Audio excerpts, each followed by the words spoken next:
Legal, legal, pessoal. Tudo bem? Então, vamos para a segunda parte da aula de relações ecológicas, tá? Na primeira parte da aula, nós vimos as relações intraespecíficas, harmônicas e desarmônicas. Agora, nós veremos as relações interespecíficas. Tudo bem? Vamos começar, então. Nós temos o primeiro caso aqui da chamada protocooperação, que também pode ser chamada de mutualismo facultativo. Vamos dar uma olhadinha. A protocooperação é um tipo de relação harmônica caracterizada pela troca de benefícios, tá? Entre os seus integrantes. Logo, os dois indivíduos terão aí benefícios, tá? Então, positivo para um, positivo para outro. Por isso, uma relação harmônica, tá? Então, nessa parceria benéfica, os indivíduos envolvidos podem viver separadamente. Não há uma interdependência, ou seja, não há uma obrigatoriedade.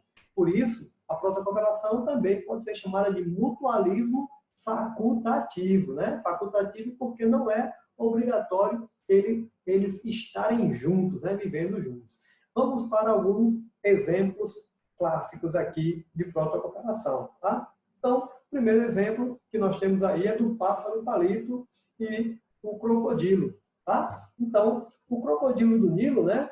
Ele permite que o pássaro palito, né, ele adentre em sua boca, venha para sua boca, né, e essa ave ela vai retirar aí das arcadas dentárias, dos dentes aí do crocodilo, restos de alimentos, algumas espécies de parasitas, tá? Ou seja, benefício para o pássaro, né? Por quê? Porque o pássaro, no caso aí, ele acaba tendo alimento, né? Ele ganha aí alimento, ele vai ter alimento aí tranquilo para ele, tá certo? Então ele vai ter aí um benefício legal, além de ter ainda proteção, né, que vai mexer com ele ali dentro da boca de um crocodilo, né? Então, benefício para o pássaro. Tranquilo. Por sua vez, o crocodilo, no caso aí, ele acaba tendo uma limpeza dos dentes, tá? Ele fica livre aí de restos de carne ou de parasitas aí que tiver aí na sua boca, tá? Então, benefício para ele também. Ora, então, se os dois são beneficiados, tá? Nós temos uma relação aí de protocooperação. Por que protocooperação? Porque não é uma relação que é obrigatória. Esse pássaro pode comer outras coisas? Pode. O crocodilo pode viver com os dentes sujos aí, com parasitas na boca? Pode, tá? Então, se não tem uma dependência entre os indivíduos, protocooperação. Positivo para um, positivo para o outro. Tranquilo? Então, vamos lá. Outro exemplo clássico que nós temos, o paguro e a anêmona. O paguro, também chamado de caranguejo eremita ou ermitão, tá certo? E ele tem uma característica que a sua parte posterior, né, a parte de baixo dele aqui, tá, é mole. A parte de cima, como a gente pode ver aqui, ó, é igual a todos os outros caranguejos, mas a parte que está aqui dentro da concha, ela é mole. Aí, o que ele faz?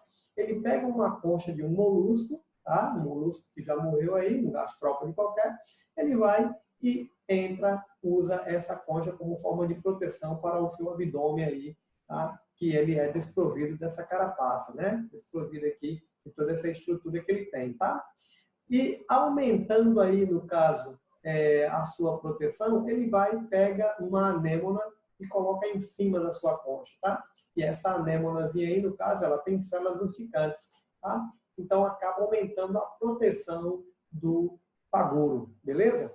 Vantagem para ele, vantagem para ele. Consequentemente, ele vai ter aí uma proteção, tá? E qual é a vantagem da anêmona? A anêmona é um animal que vive fixo, né? Ele é séssil, né? Séssil, que vive fixo, tá? Então, ele vai se alimentar do que vai estar passando por ali. Agora, nesse caso aí, ela acaba tendo o quê? Deslocamento, tá? Ela vai ter movimentação aí em cima da concha aí desse caranguejo, tá? Onde ela está, tá? Então, acaba aumentando o seu leque de alimentos, tá bom? Então, vantagem para a anêmona, beleza. Vantagem para o caranguejo, também beleza, tá? Podem viver de formas separadas, a anêmona viver fixa e ele viver sem ela aqui? Pode, tá? Então, como não é uma relação obrigatória, protocooperação, tá? Vantagem para os dois, mas não tem uma interdependência, então, protocooperação, tá bom? Outro exemplo bastante clássico aqui, no caso do anu, né? Esse pássaro aí, o anu, e do boi, né? De bovinos aí de maneira geral, tá bom? Então, nós temos o seguinte, o anu, ele se alimenta dos carrapatos que ficam aí nos bovinos, tá? Então, logo, eles têm benefício, porque no caso aí eles vão ter alimento, e o bovino, por sua vez, acaba ficando livre, tendo a remoção aí de parasitas, né? Dos ectoparasitas aí, no caso dos carrapatos, tá? Então, beleza para ele, porque ele aí acaba, né, até se livrando, de repente, de algumas doenças que eles podem obter, né, com esses carrapatos aí, tá bom? Então, vantagem para ele, vantagem para ele. Vantagem para o pássaro, vantagem também. Agora, o pássaro pode comer uma outra coisa? Pode. E o boi, ele pode viver aí com os carrapatos? Pode também, né? Então, nesse caso, como não é uma relação obrigatória, protocooperação. Belezinha? Protocooperação. Então, exemplos clássicos aí, né, de relações de protocooperação, ou também chamado de mutualismo facultativo. Lembrando, não há uma interdependência entre esses indivíduos. Beleza? Então, essa é a protocooperação. Vamos lá, então, dando continuidade, ainda nas relações intraespecíficas, né? Ainda harmônicas, né? Então, positiva, relação positiva para os indivíduos. Nós temos agora o mutualismo.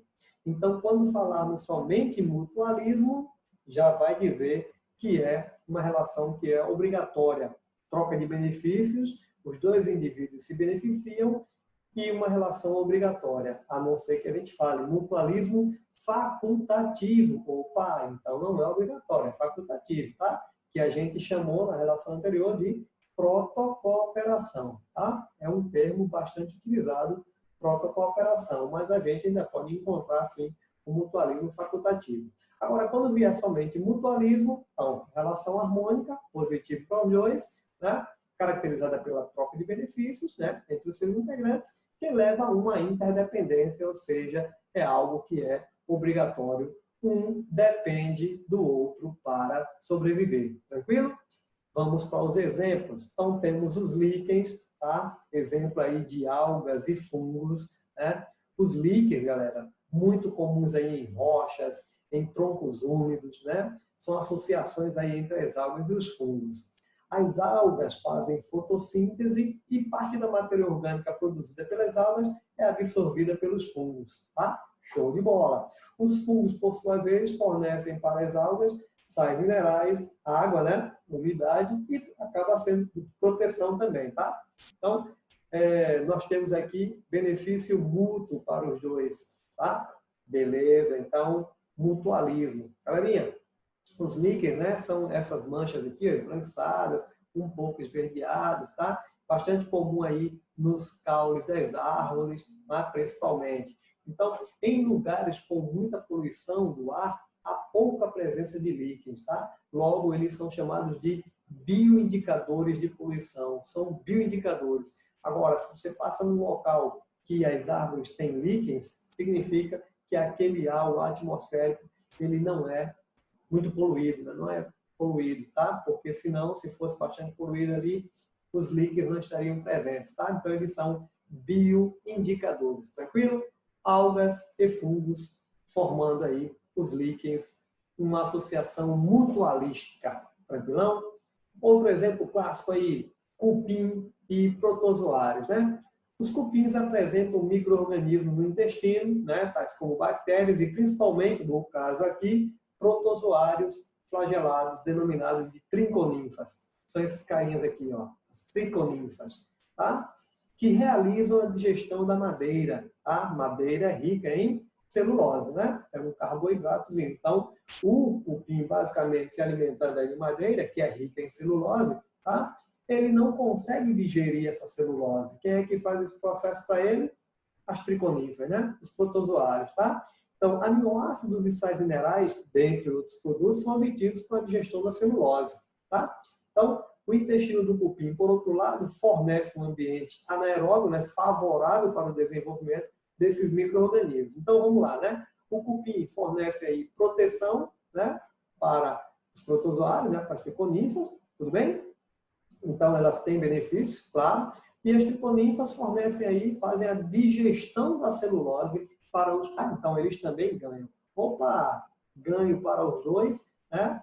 Relação positiva, logo a relação harmônica. Espécies diferentes, interespecífica. No caso aqui, como é obrigatória, mutualismo. Tudo bem? Então, vamos nós para outro exemplo clássico aqui das bactérias e as leguminosas, tá? Pessoal, nas raízes de muitas plantas leguminosas, quais são as leguminosas? Feijão, ervilha, lentilha, grão de bico, alfafa, esses são plantas leguminosas, tá?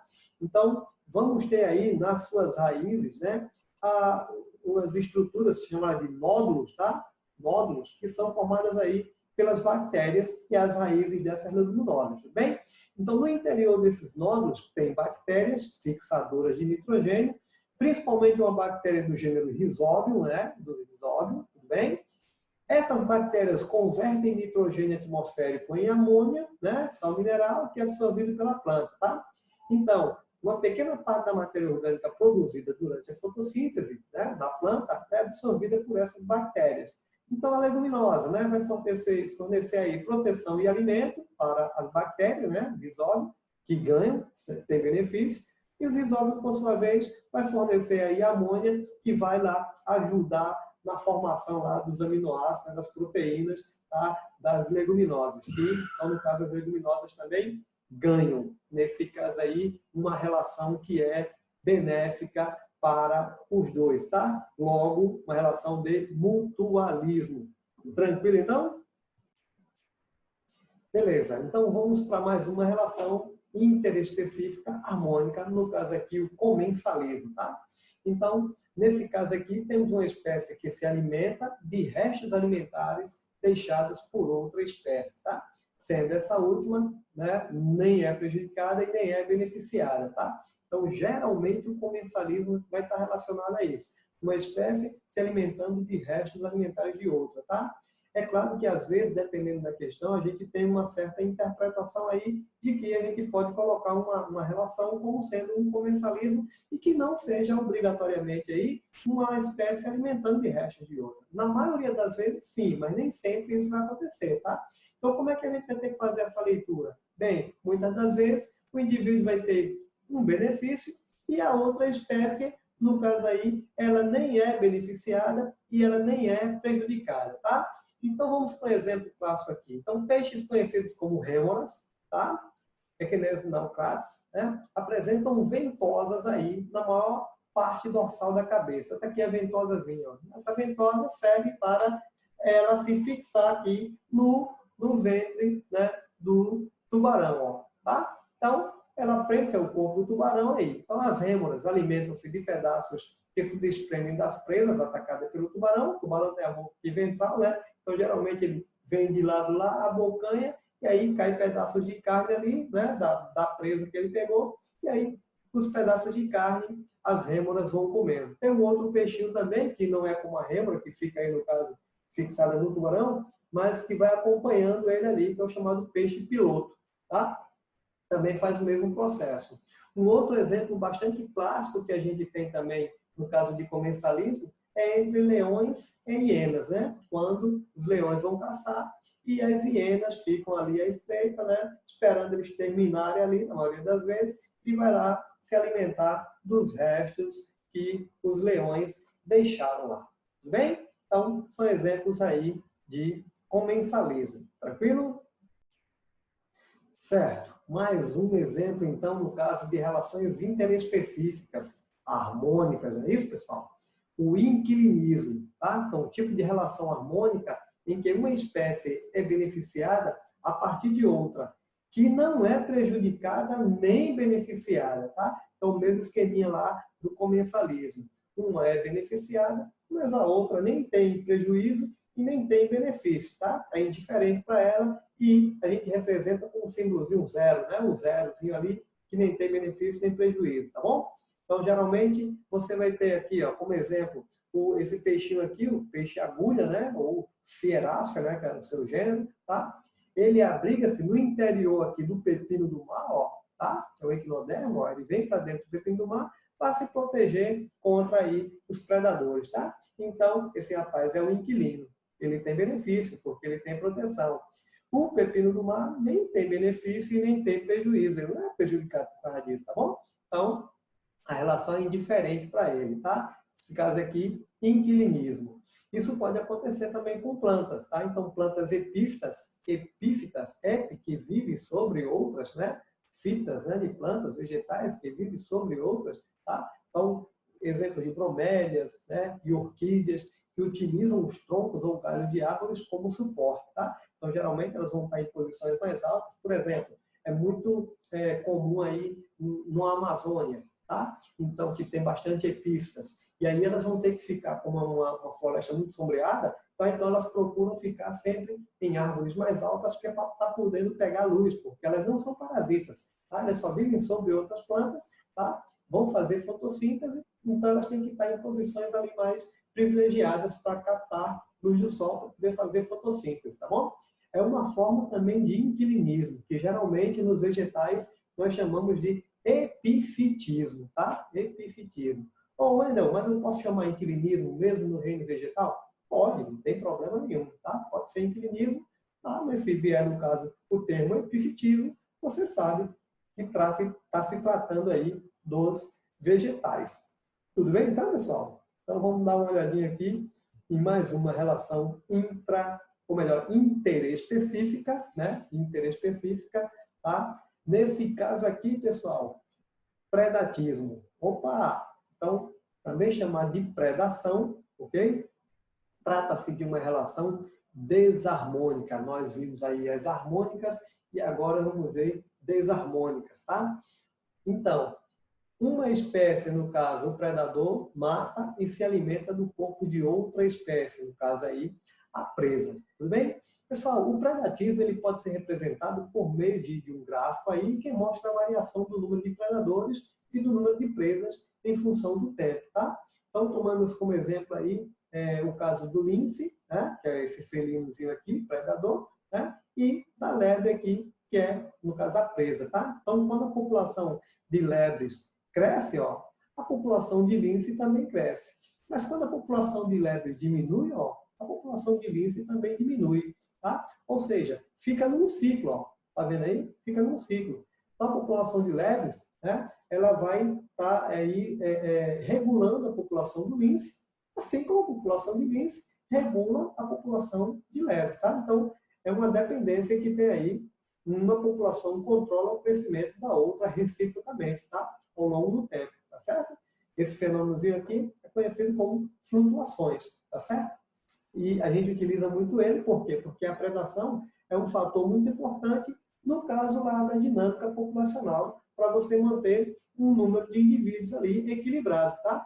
Então, é uma relação interespecífica, né? E que atua também no outro campo aí de estudo, que é a dinâmica populacional. Tudo bem, pessoal? Então, essa, a primeira relação que nós estamos vendo aí, é interespecífica desarmônica. Então, um tem benefício positivo para um e o outro negativo. Tudo bem? Beleza.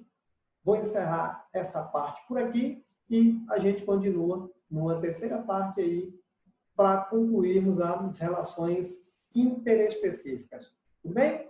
Valeu, grande abraço, tchau, tchau, até a próxima.